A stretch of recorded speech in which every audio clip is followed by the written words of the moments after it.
Tout le monde est impacté, mais de manière différente. Un grand nombre de personnes ont réalisé que les individus vaccinés devenaient quasiment tous électromagnétiques à minima au point d'injection.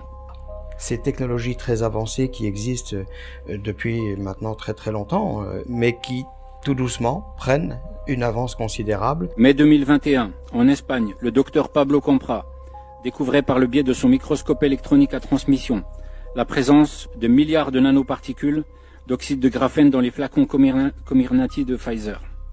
En Italie, les docteurs Gatti et Montanari découvraient les mêmes composants inorganiques avec leur microscope électronique à balayage environnemental. Ils ont également découvert plusieurs dizaines d'autres composants qui ne figuraient pas dans la liste des composants officiels déclarés par les sociétés pharmaceutiques. C'est-à-dire que ça influe sur la nervosité, sur le sommeil, sur le système lymphatique, le système cardiaque, la santé en général, la fatigue, tout. Ça influe sur tout. En Argentine, Lorena Di Blasi et Marcela Songorine ont fait les mêmes découvertes, mais en pire s'agissant des métaux lourds et des composants non déclarés. 55 composants non déclarés, dont certains sont mortels. Qui sont au-delà de ce qu'il est normal et acceptable pour le corps humain et qui apportent tout doucement, chaque jour, au quotidien, toute une quantité de problèmes, tout un panel de difficultés qui font que les gens sont en train, à leur insu, d'être totalement modifiés. En Allemagne, en Angleterre, en Corée ou encore en Australie, même recherche, même résultat, même constat. Rappelez-vous qu'en août 2021, au Japon, le ministère de la Santé a fait retirer tous les lots des vaccins de la société Moderna en raison d'une découverte de contamination. Mais de quelle contamination parle-t-on ? Aujourd'hui, tous ces chercheurs sont formels. Il ne s'agit pas d'une contamination, mais d'un véritable crime contre l'humanité. Un crime machiavélique, organisé et planifié depuis longtemps. Ce que vous voyez sur ce poster, ce sont les meilleures images que nous ayons actuellement en notre possession. Ces photos représentent les nanoparticules disposées en nanoréseaux auto-assemblés. Ils sont présents dans tous les vaccins anti-Covid-19, peu importe la société pharmaceutique qui les produit.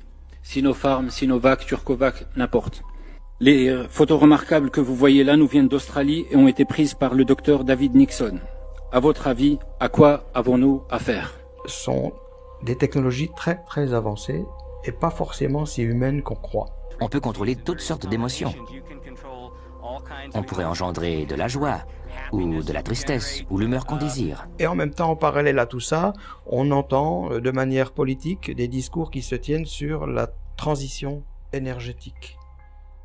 C'est là où les choses sont voilées, elles sont même tristement voilées, puisque personne ne sait ce qu'il y a derrière ça. À part les politiques qui, eux, savent très bien de quoi ils parlent, mais le public, lui, ne sait pas, parce que une transition, c'est passer d'une chose à une autre. Mais de quoi passe-t-on pour arriver à quoi ? Est-ce que c'est expliqué publiquement ? Non. Je vous pose la question, qu'est-ce que c'est que ça ? C'est ce qui se trouve dans les vaccins. Si vous pensez que je suis un fanfaron, un clown, quelqu'un qui vient ici pour se faire voir, qui raconte des bêtises, moi je prends un engagement ici devant vous. Si vous ne trouvez pas ces nanotechnologies dans les vaccins, j'accepte d'aller une année entière en prison. C'est intéressant de comparer les humains et la Terre. La Terre est semblable à un champ magnétique et les humains produisent aussi un champ magnétique, particulièrement au niveau du cœur et du cerveau. Chaque cellule de notre corps a une substance magnétique puissante, la magnétite, qui répond avec sensibilité au champ magnétique de notre environnement. Si HAARP change la magnétosphère, le champ magnétique de la Terre et tout ce qui se trouve autour, cela aura évidemment un effet sur notre santé et sur notre physiologie. Un personnage politique français connu de tout le monde, qui a eu l'occasion pendant quelque temps de diriger le pays et qui a dit, au cours de ses allocutions, « Nul ne pourra s'y opposer ».